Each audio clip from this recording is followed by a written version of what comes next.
तो दोस्तों, रोज की तरह आनंद लेखनी ब्लॉग में सबका हार्दिक अभिनंदन है। सबका स्वागत है। सबके मंगल भविष्य की कामना के साथ बड़ों को मेरा नमस्कार, छोटों को मेरा आशीर्वाद।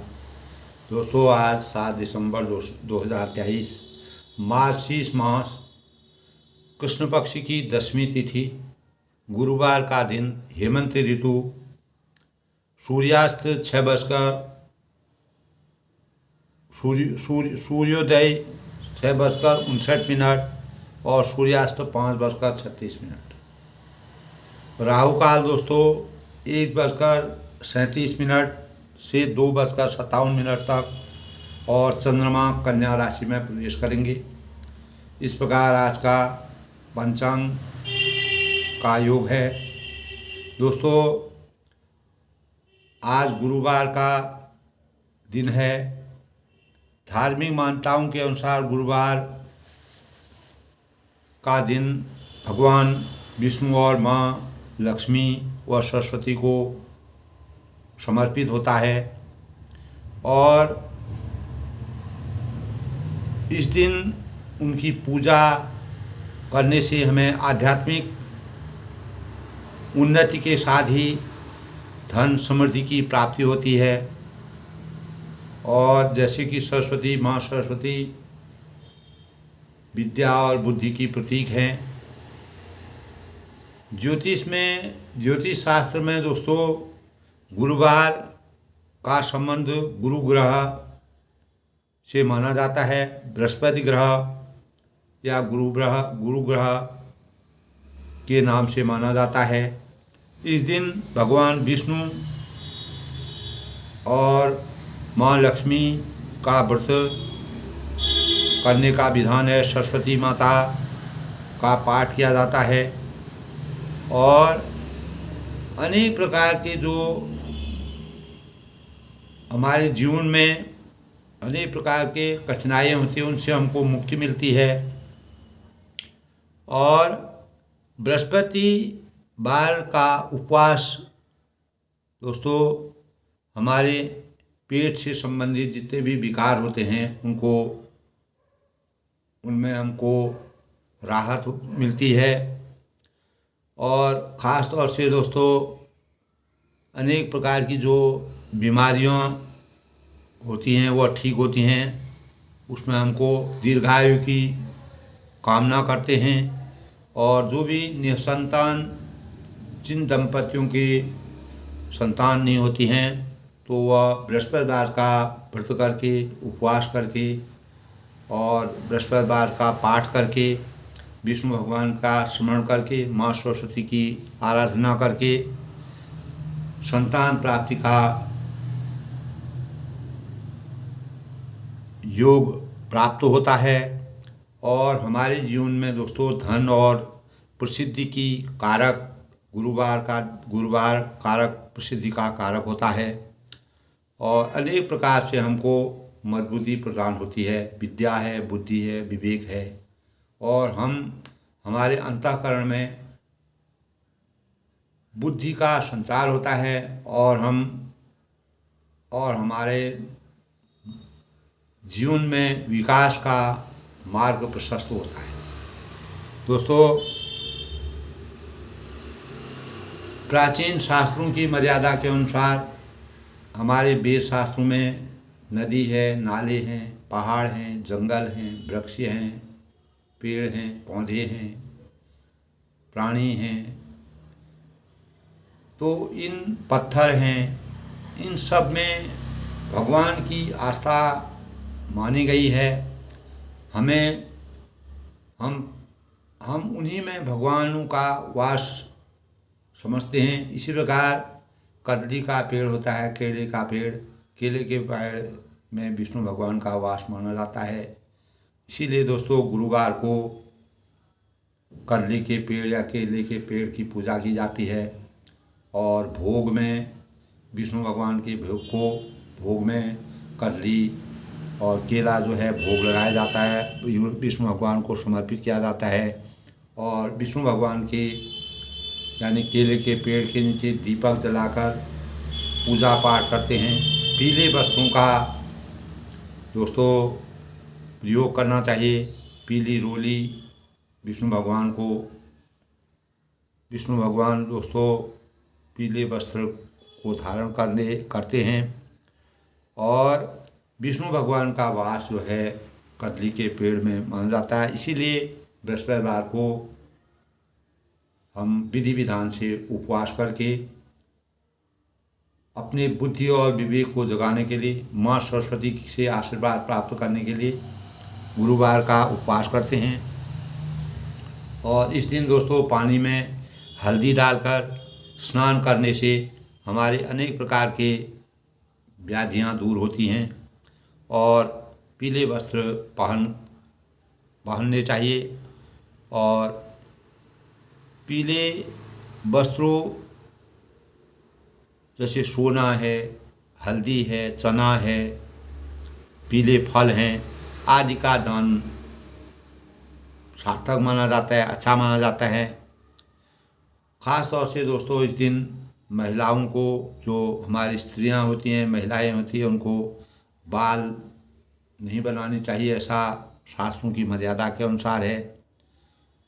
और जो पुरुष होते हैं उनको अपनी दाढ़ी, जो दिन रोज़ अगर जो नित्य दाढ़ी बनाते हैं तो उनको वह तो नित्य बनाते हैं, लेकिन जो कभी कभी बनाते हैं तो इस दिन दाढ़ी नहीं बनानी चाहिए।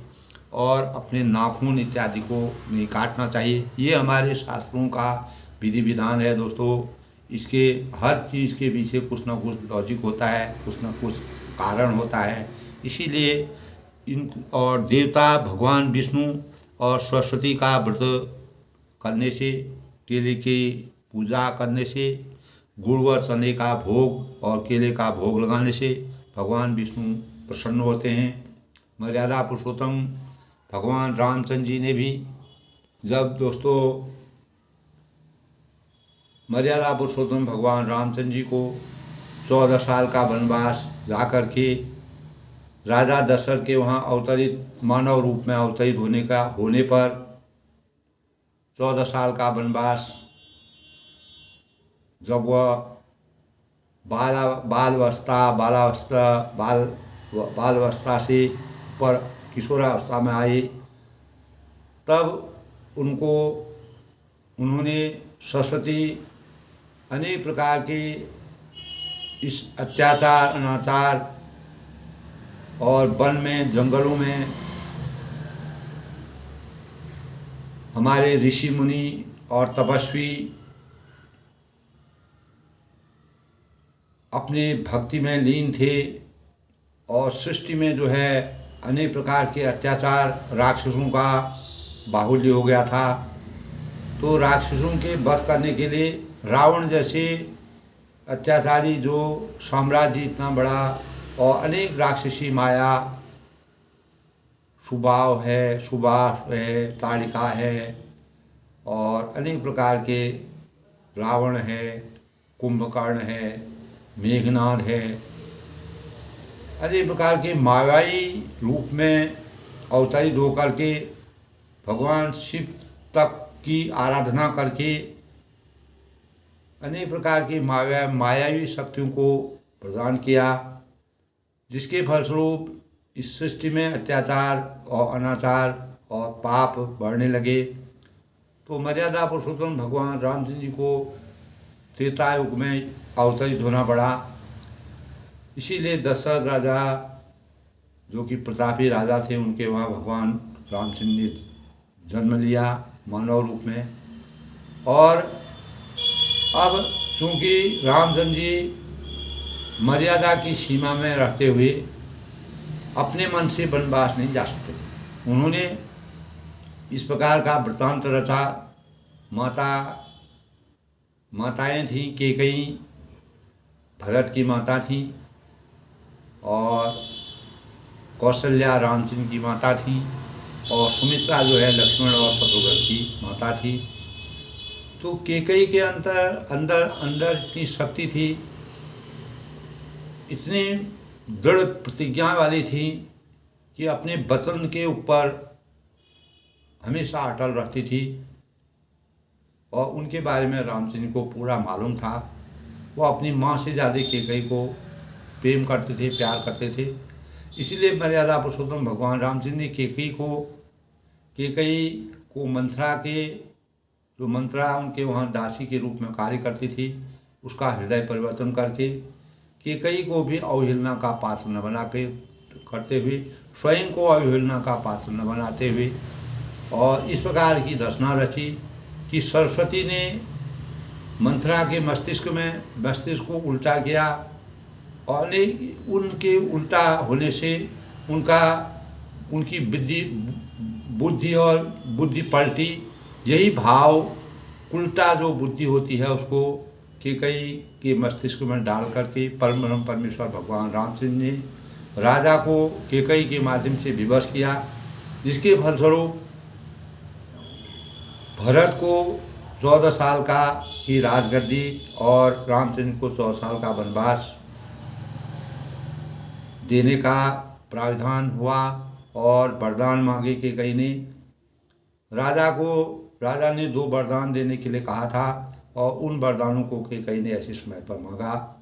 मर्यादा पुरुषोत्तम भगवान रामचंद्र ने इस सृष्टि की मर्यादा को संजो कर रखने के लिए, सृष्टि में अनेक कार्यों को करने के लिए, मानव जीवन को और देवताओं के कल्याण के लिए, देवता परेशान थे, देवता राक्षसों के घोर अत्याचार से अत्यंत परेशान थे, तो देवताओं ने ही सरस्वती से आराधना की। और मर्यादा पुरुषोत्तम भगवान रामचंद्र ने देवताओं को भी इस प्रकार से किसी प्रकार के भी अवहेलना का पात्र किसी को नहीं बनाते हुए इस प्रकार की रचना रची, जिससे वह 14 साल का वनवास जाकर के अनेक प्रकार के अत्याचारी, अनाचारी और बुराई, असत्य और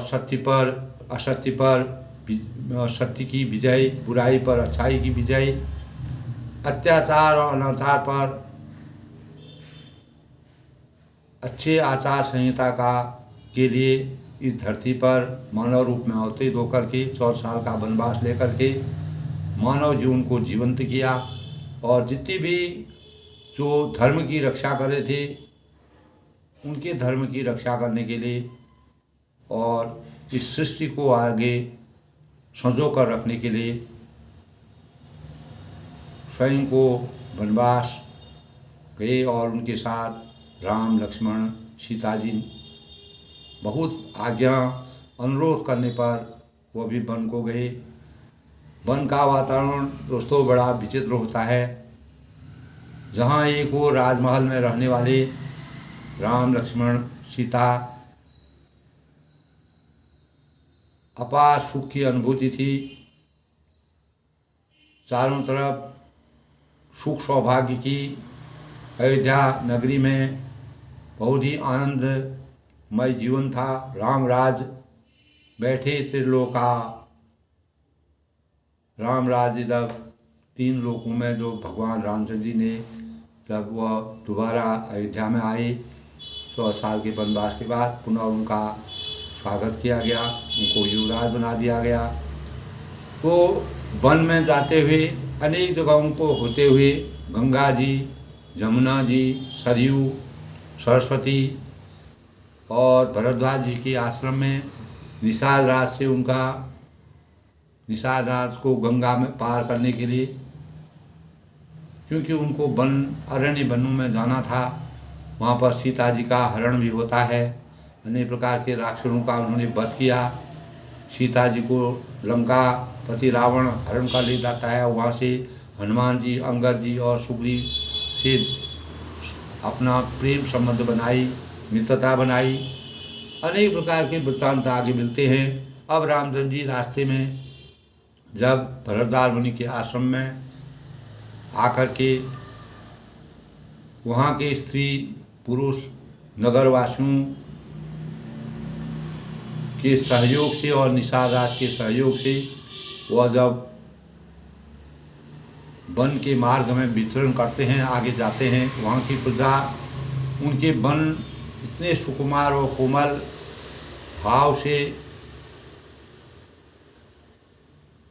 भाव में पले हुए और अनेक प्रकार से अच्छे संस्कारों में पले हुए मर्यादा पुरुषोत्तम भगवान राम जी, लक्ष्मण जी और सीता जी उस वन के योग्य नहीं हैं। इस प्रकार के भाव वहाँ की प्रजा में, नगरवासियों में, स्त्री पुरुषों में जो भी मार्ग में उनको मिलते हैं, वह इस प्रकार के भाव कहते हैं कि वह परमात्मा को, विधि को यानी विधाता को भी दोष देते हैं कि मतलब इतने सुकुमार जो ये सुख की राशि हैं और शिरोमणि हैं, अंतर्यामी हैं, जो ये सुंदर और अत्यंत सुकुमार मुनियों के बतकल वस्त्र पहन करके, जटा धारण किए हुए, और विधाता ने भांज भांज के गहने और कपड़े वृथा ही बनाए हैं इस संसार में, अगर वह इनका सुख भोग नहीं करते हैं। दोस्तों, हम अपने जीवन में अगर हमको परमात्मा ने जो चीज़ दिया है उसका हम अगर सदुपयोग नहीं करते हैं तो वह हमारे लिए उसका कोई उपयोग नहीं है। इसी प्रकार मर्यादा पुरुषोत्तम भगवान राम जी ने इन्हीं भावों को जागृत करने के लिए, मानव चेतना को जगाने के लिए वन के दौरान इस प्रकार के बतकल वस्त्र पहने, अपने आभूषणों को उतार करके, जो राजमहल में जिस प्रकार की छटा उनकी थी, लेकिन परम ब्रह्म परमेश्वर थे, अंतर्यामी थे, वह मुनि के वेश में भी अपार छवि और उनकी शोभा का वर्णन तुलसीदास ने बड़े ही मार्मिक ढंग से किया है। लेकिन जो वहाँ की प्रजा थी, उनके वर्णन, उनके शरीर को देख के, उनकी आभा को देख के, उनके स्वरूप को देख के, उनके रूप मंडल को देख करके, उनके दिव्य स्वरूप को देख करके यही कहते हैं कि विधाता ने भी बड़ा अन्याय किया है। तब कहते हैं और करे अपराध हुई और बाह्य बल कोई, अति विचित भगवान करी खो जाने जग जो। विधाता की गति को कोई नहीं जानता है, यानी कभी कभी विधाता भी विपरीत, जब हमारी विषम परिस्थितियाँ हो जाती है, हम अनेक प्रकार के विषम परिस्थितियों में से गुजरते हैं, तो हम विधाता को भी दोष देते हैं। लेकिन दोस्तों, अगर जीवन में इतिहास रचना है, जीवन में मानव कल्याण करना है, जीवन में परमार्थ करना है, और अनेक प्रकार के अत्याचार, अनाचार, असत्य और धर्म की रक्षा करने के लिए, असत्य से सत्य को जागृत करने के लिए, बुराई से अच्छाई का मार्ग पर स्पर्श करने के लिए, जिस प्रकार भगवान रामचंद्र जी 14 साल का वनवास लेकर के इस संसार में ज्योतिर जला करके पूरे संसार को प्रकाशवान बनाया, उसी प्रकार मानव मात्र के लिए भी प्रेरणा का स्रोत है कि हमको अपने जीवन में इस प्रकार के अनेक प्रकार की कठिनाइयों, विषमताओं से चुनौती लेके अपने जीवन को आगे बढ़ाने का प्रयास करके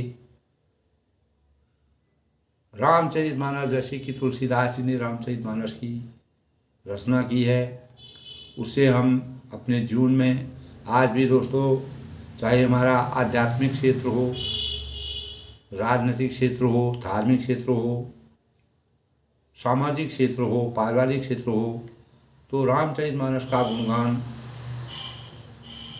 अनेक प्रकार के उनकी उपमा दे करके हम अपने भावों को जागृत करने की कोशिश करते हैं। तुलसीदास ने इस प्रकार का दिव्य रचना करके सभी को भावों को सचेत किया है। तो इसी के अनुरूप रघो जो ये कंद मूल फल खाई, बाद सुवाद असन जगमाही, एक कहीं ये सहज रुआई, आयु प्रकट भय विधि न बनाए। तब वहाँ के लोग कहते हैं जो ये कंदमूल फल खाते हैं, यानी भगवान राम जी जो राजमहल में रहते थे, अनेक प्रकार के 56 भोगों का जो स्वाद, जो जीवन यापन करते थे, आज वह जो है कंदमूल फल खाते हैं, तो जगत में अमृता आदि भोजन व्यर्थ ही है।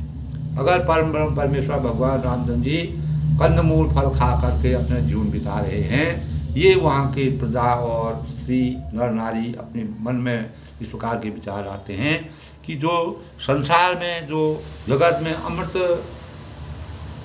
है वह क्यों हुआ है, उस अमृत का कोई माने नहीं है, वह व्यर्थ है, वह भोजन ही बेकार है। कोई एक कहते हैं, उनमें से अनेक लोग जितने मुंह होते हैं दोस्तों उतनी बातें होती हैं। अगर हम किसी पर कोई व्यक्ति अगर इस प्रकार का विलक्षण प्रतिभा का कार्य करने लगते हैं, मर्यादा पुरुषोत्तम भगवान रामचंद्र जी ने मानव जीवन को और इतने राजपाट को त्याग करके अपने जीवन को इस प्रकार से परिमार्जित किया, तो वहाँ के जो वन के निवासी हैं उनको देख करके आश्चर्यचकित होते हैं। तब वह अनेक प्रकार की उपमा देख करके कहते हैं कि परमात्मा ने जो इतनी प्रकार की भवन बनाई, सुंदर वस्त्र बनाई और आभूषण बनाई, सब कुछ बनाई, लेकिन परम परमेश्वर भगवान राम जी उसका उपभोग नहीं कर रहे हैं। भौतिक जो हमारी आवश्यकताएं हैं, भौतिक उपभोग करने की चीज़ें उनकी हैं, वह विधि ने बेकार बनाए हैं। अगर इस प्रकार के लोग इतना उनका उपभोग नहीं कर रहे हैं तो वह व्यर्थ बनाए हुए हैं, इस प्रकार की कल्पना कर रहे हैं। और एक कहीं न सहज सो आई, आप प्रकट भई विधि न बनाई। तो स्वभाव से तब उनका सौंदर्य और माधुर्य नीति स्वाभाविक है, और ये अपने आप प्रकट हुए हैं, ब्रह्मा के बनाए हुए नहीं हैं। यानी ये जो है अपने आप प्रकट हुए हैं, ब्रह्मा ने इन चीज़ों को नहीं बनाया है। जो ये कंदमूल फल खाते हैं तो जगत में अमृत आदि भोजन व्यर्थ है, क्योंकि अगर कंदमूल फल खाना है तो वह अमृत का क्या महत्व रह गया, कुछ भी नहीं रह गया।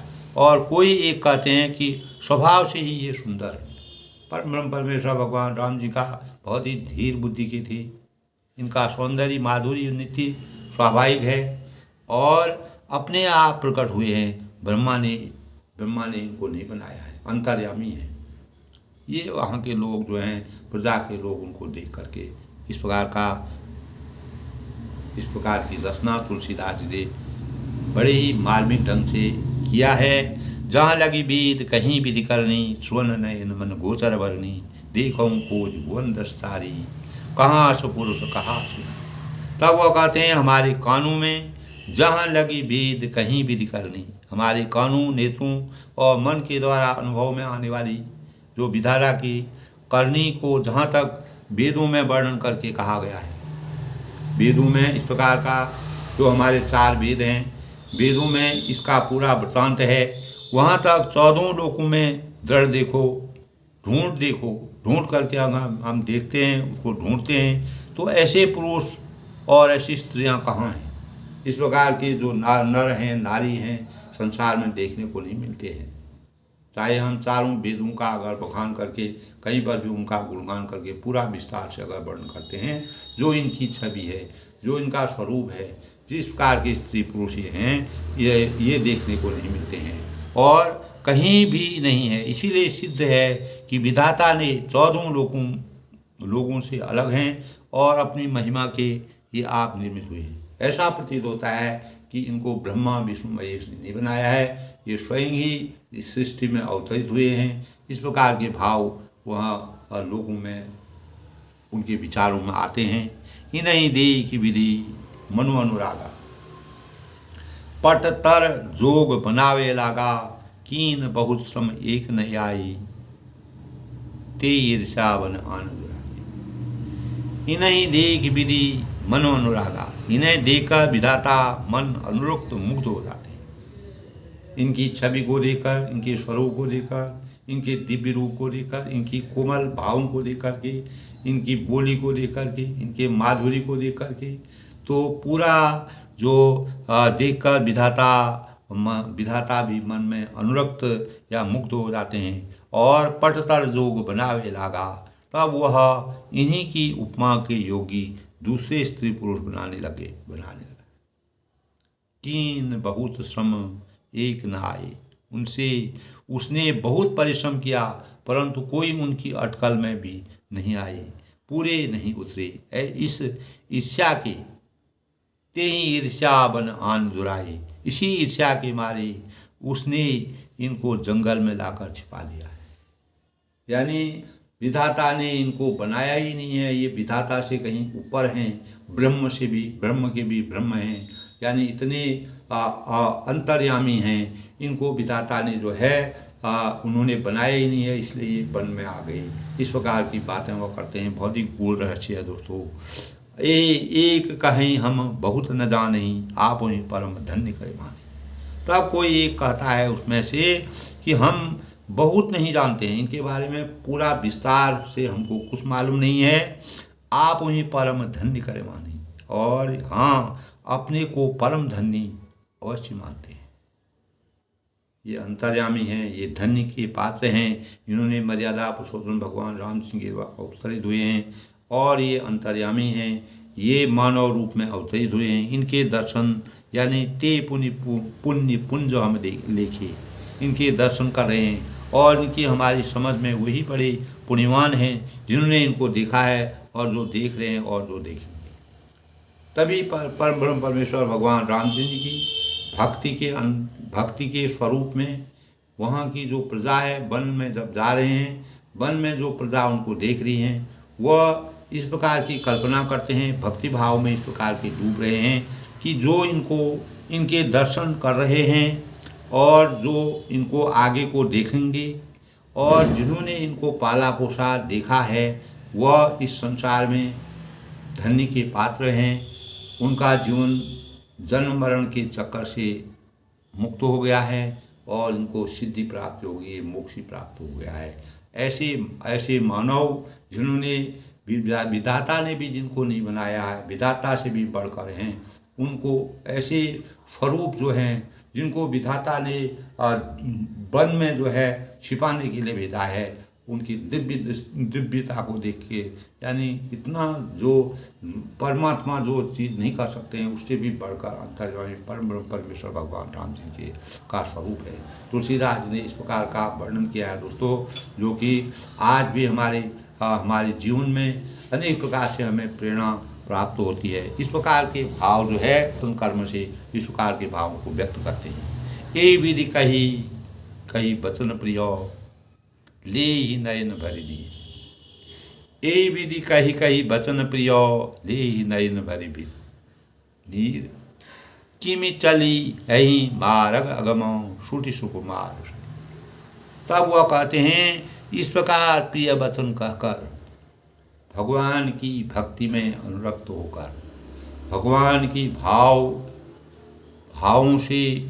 में विह्वल होकर प्रेम भक्ति को उजागर करते हुए इस प्रकार के मधुर वचनों को कहकर नेत्रों में उनकी जल भर आता है। उनकी छटा को देखकर, उनके रूप को देख के, उनके अवतार को देख कर के तो उनके नेत्रों में जल भर आता है, आँखों में आंसू आ जाते हैं और कहते हैं कि किमि चले हैं मार्ग अगम श्रुति सुकुमार शरी।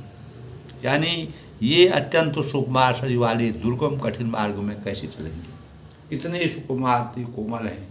वास्तव में उनकी छवि बिल्कुल ही विचित्र है दोस्तों। इतने सुकुमार जो जिनके शरीर का दिव्यता है, जिनके शरीर में इतनी कोमल है। सीता जी इतनी कोमल है, जिस प्रकार गुलाब का फूल होता है उस प्रकार से कोमल उनके अंग हैं। उन अंगों को देख करके वह कहते हैं कि इतने कठिन और विषम वन में जो ये भ्रमण कर रहे हैं, ये आगे को कैसे जाएंगे। इस प्रकार की कल्पना वो अपने अंतःकरण में करते हैं। तुलसीदास जी ने दोस्तों बिल्कुल साक्षात वर्णन किया है। नारी सने विकल बसो हुई चकई सांझ समय गंग हुई। मुदुपद कमल कठिन मग जानी गह भरी हृदय कहीं बरवानी। तब स्त्रियाँ स्नेह पर विकल हो जाती हैं। उनके भक्ति के स्नेह में सन करके वह इतनी व्याकुल हो जाती हैं मानो संध्या के समय सखुई वियोग की पीड़ा से पीड़ित हो रही हो और दुखी हो रही हो। मृदु पद कमल कठिन मृगुजानी। उनके चरण कमलों को कोमल तथा मार्ग को कठोर जानकर हुए व्यथित हृदय से उत्तम वाणी गाती है। इस प्रकार से उनकी व्यथा है, वह उनके बारे में सोच रही हैं। और स्वाभाविक है दोस्तों, जो व्यक्ति जीवन में आराम और संयम और राजमहल में रहने वाले हैं, वे आज जंगल में इस प्रकार से विचरण कर रहे हैं कि संसार की जो भौतिक वस्तुएं हैं, जो सुख की वस्तुएं हैं, जो सुख उपभोग करने वाली चीज़ें हैं, वह परम ब्रह्म परमेश्वर भगवान रामचंद्र जी तब वह कहते हैं विधाता ने जो भी ये चीज़ें बनाई हैं सब बेकार बनाई हैं, इन चीज़ों का कोई महत्व नहीं है। जब ऐसे लोग जो है कंदमूल फल खा करके, मुनियों के वस्त्र पहन करके, अनेक प्रकार की कठिनाइयों को सहन करते हुए इस वन में विचरण कर रहे हैं, तो ये सब चीज़ें जो है इनके विधाता ने क्यों बनाई होगी? अगर हम उसका भोग नहीं कर रहे हैं तो विधाता ने इन चीज़ों को क्यों बनाया है? इस प्रकार के पर शत्र मधुर चरण नारी सकुचति मही जिमि हृदय हमारी, जो जगदीश नहीं बन दीना कृष्ण कुसुमय मार्ग की। तब कहते हैं कि कोमल और लाल चरणों को छूते ही पृथ्वी वैसी ही सकुचा जाती है। पृथ्वी भी संकुचित हो जाती है दोस्तों।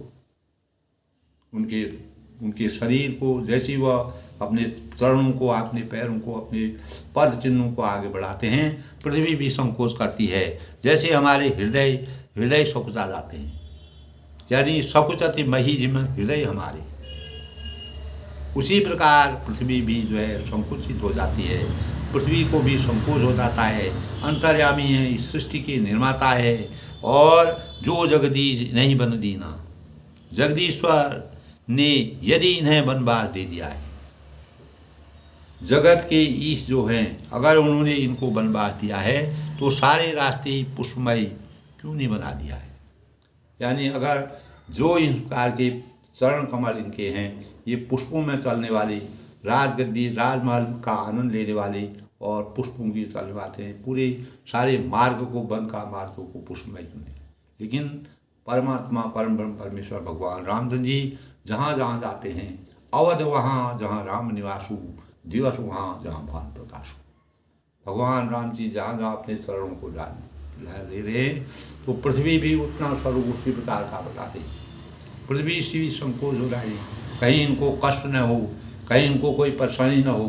तो दोस्तों इस प्रकार के भाव जो है तुलसीदास ने इतना सूर तुलसी शशि उद्गण की सौदास, सूर तुलसी शशि, सूर शशि तुलसी रवि उद्गण की सौदास, इस प्रकार का वर्णन कर रहा है। यहाँ पर तुलसीदास जी जो है रवि के समान है, सूर्य के समान है। सूर शशि तुलसी रवि, इस प्रकार का वर्णन, वात्सल्य वर्णन जब करते हैं, इसी प्रकार इस वन का वर्णन जो तुलसीदास ने किया है बहुत ही मार्मिक किया है। सूरदास जी भी किसी किसी जगहों में साहित्य में तुलसीदास जी आगे निकल जाते हैं। तो उसी प्रकार के भाव हैं दोस्तों। जो मांगा पाए हूँ विधि पाही, ए रखी ही सखी आँख निमाही, जे नर नार अवसर आई, तिन सियो राम न देखत पाई।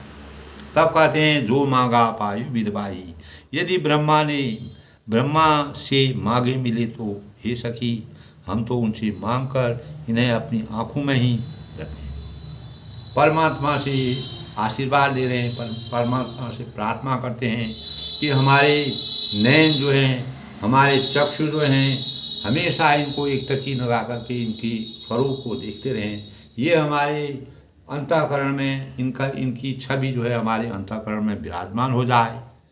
जे नर नार अवसर आए, जो स्त्री पुरुष इस सुअवसर पर इनकी दिव्य दृष्टि को नहीं प्राप्त करते, इन दिव्य दृष्टि को नहीं देख पाते हैं, तीन सिय राम ने देखत पाए, वे श्री सीताराम जी को नहीं देख सके।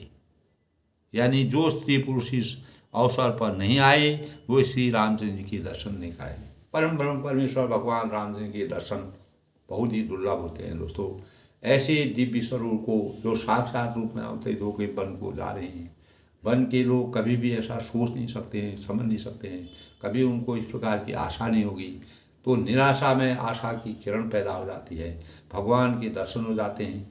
इतने लोगों क्या इतने जो वन में जा रहे हैं, वन में निवास करने वाली तो परम ब्रह्म परमेश्वर भगवान राम जी दयालु प्रकृति थे दोस्तों। वह जो जितने यानी उनका जीवन ऐसा था वह जो है हर प्रकार के प्राणियों से अपना प्रेम भाव रखते थे।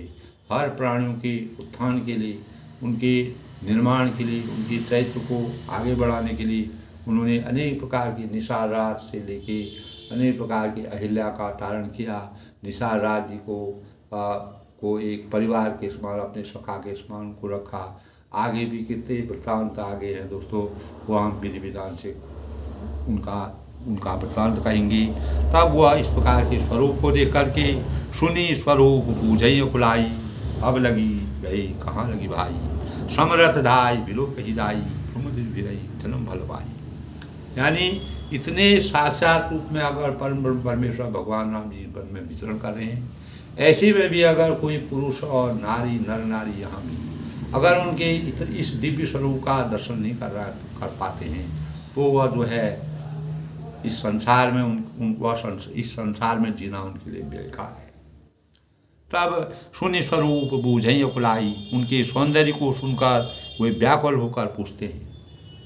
क्या पूछते हैं कि अब लगी गई कहाँ लगी भाई, कि भाई अचानक वे कहाँ तक गए होंगे, कहाँ चले गए होंगे, कहाँ तक गए जाएंगे। समरथ धाई बिलो कहीं जाई, और जो समर्थ हैं वे दौड़ते हुए जाकर उनके दर्शन कर लेते हैं। जो जिनके अंदर सामर्थ्य है, जिनको भगवान की भक्ति है, जिनके भगवान के दर्शन होने हैं, वह अवश्य ही किसी न किसी प्रकार उनके दर्शन कर ही लेंगे। और प्रमुदित फिरई जन्म फल पाई, और अपने हृदय में अपने दर्शन करके जन्म का परम फल पाकर, अपने जन्म में प्रसिद्ध को पाकर के उनके दर्शन करके और परम फलों को प्राप्त करके विशेष आनंदित होकर लौटते हैं। जिसको परम ब्रह्म परमेश्वर भगवान रामचंद्र जी, लखन और सीता जी के दर्शन हो जाते हैं, वह इस जन्म मरण के चक्रव्यूह से हमेशा के लिए इस संसार से विमुक्त हो जाते हैं। इस माया मोह और भौतिक संसार से उनका जीवन हमेशा के लिए मोक्ष की प्राप्ति कर लेता है। वो परम धन्य हो जाते हैं, उनका जीवन धन्य हो जाता है, अहोभाग्य हो जाता है, उनका चमत्कार हो जाता है, और वो देवलोक में चले जाते हैं। अबला बालक वृद्धजनों कर्मी जही पछताए, होई प्रेम बस लोग मी राम जहाँ जहाँ जाए।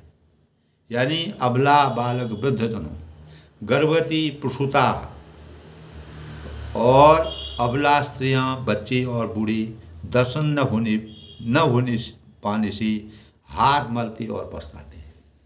दोस्तों, कहीं कहीं क्या होता है, इच्छा होने पर भी परम ब्रह्म भगवान के दर्शन, भगवान की भक्ति, भगवान की अवतार और ब्रह्म भक्ति में वही आदमी आस्तिकता से भगवान की भजन कर पाता है, जिसको भगवान का आशीर्वाद होता है।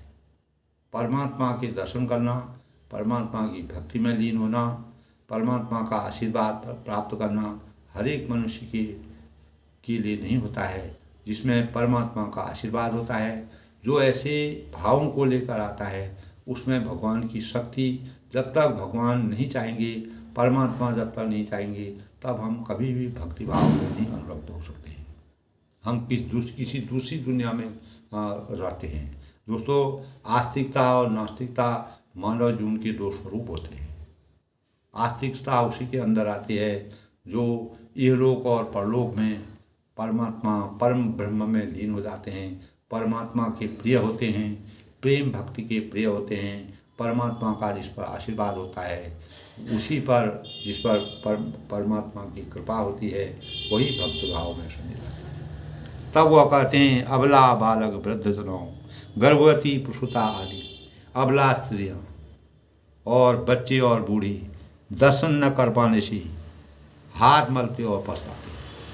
इस प्रकार के लोग जो भगवान की भक्ति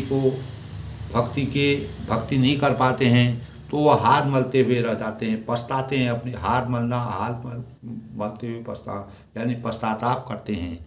और इस प्रकार होई प्रेम बस लोग मी राम जहाँ जाए, राम जहाँ जहाँ जाए, यानी इस प्रकार जहाँ जहाँ रामचंद्र जी जाते हैं वहाँ वहाँ लोग प्रेम के वश में हो जाते हैं।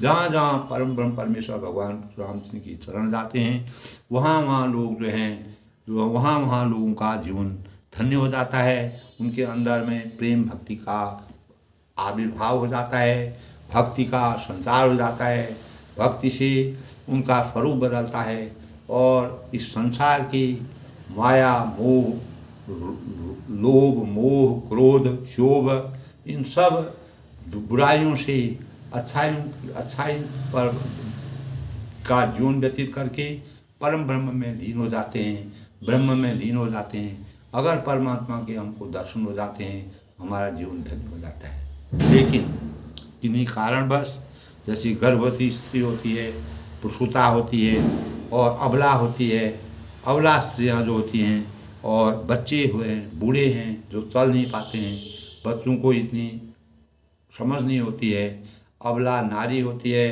जो किन्हीं कारणवश नहीं जा पाती है, जो उनके दर्शन न पाने से हाथ मलते ही रह जाते हैं। कहने का तात्पर्य है दोस्तों, जिनके जीवन में परमात्मा का वास नहीं होगा, जिनके अंदर में अंतःकरण में आस्तिकता नहीं होगी, जिसको भगवान के प्रति आस्था नहीं होगी, वह हमेशा जीवन पर पश्चाताप करते रहेंगे। इस संसार में दोस्तों मानव जीवन प्राप्त करके अगर हम परमात्मा का ध्यान नहीं लगाते हैं, परमात्मा के वास्तविक स्वरूप का ज्ञान नहीं करते हैं, फिर यह मानव जीवन हमको कभी नहीं मिल सकता है और हम जीवन भर इहलोक और परलोक में इसका पश्चाताप करेंगे। और जीवन भर जब मानव जीवन भगवान के द्वारा इस सृष्टि में जब भगवान मनुष्य अवतरित होता है तो वह परमेश्वर की ये आशीर्वाद से होता है। अगर उसमें भी अगर हमने अपने जीवन को चरितार्थ नहीं किया, अपने जीवन के कर्तव्यों का पालन नहीं किया, मर्यादा के अनुसार हमने अपने जीवन को चरितार्थ नहीं किया और ब्रह्म भक्ति में अगर हम लीन नहीं हुए, इस जन्म मरण के चक्कर से हम हमेशा जन्म के चक्कर में पड़ते रहेंगे और जीवन भर अपने जीवन को निरर्थक जीते रहेंगे और इस जन्म मरण के चक्कर में हमेशा पड़े रहेंगे और हमको कभी भी मोक्ष की प्राप्ति नहीं हो सकती है। यदि हमको परम ब्रह्म परमेश्वर भगवान रामचंद्र जी का वास्तविक आशीर्वाद और उनको अपने अंतःकरण में बसाना है तो उनके साक्षात दर्शन करके उनका ध्यान हम अपने अंतःकरण में लेकर के इस प्रकार के भाव वह जब वन में जा रहे हैं, वन में भ्रमण कर रहे हैं और अनेक प्रकार से वो कहते हैं वहाँ की प्रजा कहती है, नगरवासी कहते हैं कि ये कहाँ तक जाएंगे ये पता ही नहीं है, विधाता की ऐसी गति है। और इतने साक्षात रूप में जो भगवान दर्शन दे रहे हैं, यानी इतनी जो भौतिक चीज़ें भगवान ने मतलब जो विधाता ने बनाए हैं, ये भौतिक चीज़ों का उपभोग अगर ये नहीं कर रहे हैं तो ये भौतिक जो है सब निरर्थक है। कहने का तात्पर्य है दोस्तों, जो मनुष्य इस संसार में आकर के भक्ति भाव में लीन नहीं होता है तो अगर उसको प्रेम भक्ति ब्रह्म में लीन अगर वह नहीं होता है, ब्रह्म के वास्तविक स्वरूप को वह नहीं जान सकता है, नहीं जानना चाहता है और उससे परे रहता है, तो इस संसार के जो भी भौतिक सुख हैं और जो चाहे वह भौतिक वस्त्र हों, आभूषण हों और खान पान की चीज़ें हों, जो भी हमारी भौतिक आवश्यकताएँ होती हैं वह सब हमारा जो है दोस्तों यहीं रह जाता है और वह भौतिक सुख हमारे लिए निरर्थक है, उसका कोई औचित्य नहीं है। जब तक हम परमात्मा का ध्यान नहीं लगाते हैं तब तक हमारा जीवन सार्थक नहीं हो सकता है और हम हमेशा जन्म मृत्यु के चक्कर में पड़ते रहेंगे और हमारा जीवन हमेशा निरर्थक रहेगा। जो ऐसे साक्षात परमेश्वर भगवान राम जी के दिव्य दर्शन ऐसे वनवासी जो चलते चलते भगवान के कर रहे हैं, उनकी वास्तविक भक्ति भाव का रस का पान कर रहे हैं, वह इस संसार में धन्य हैं और उन्होंने भगवान के दर्शन पा करके अपने जीवन को चरितार्थ कर दिया। इस प्रकार की प्रेरणा से तुलसीदास जी ने रामचंद्र के व्यक्तित्व को, उनके आदर्शों को, उनकी मर्यादा को मानव जीवन के लिए एक प्रेरणा के रूप में साबित किया है। उनके गुणों को जिस प्रकार से उन्होंने मानव जीवन के कल्याण के लिए 14 साल का वनवास लेकर के इस रामचरितमानस की रचना को चरितार्थ करने का प्रयास किया।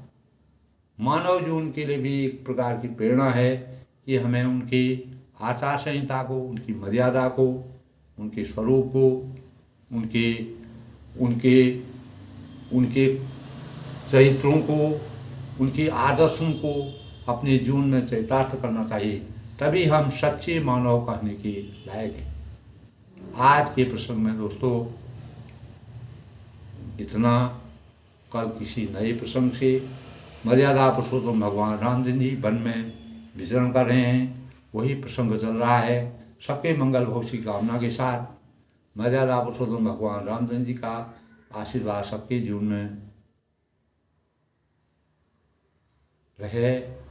सब लोगों को मर्यादा की वास्तविकता का ज्ञान हो और रामचरितमानस जैसे ग्रंथों का हम हमेशा श्रवण करते रहें और आनंद का अनुभव करते रहें, तभी हम सच्चे मानव कहने के लायक हैं, तभी हमारा जीवन सार्थक हो सकता है। सबके मंगल भविष्य की कामना के साथ सबका धन्यवाद।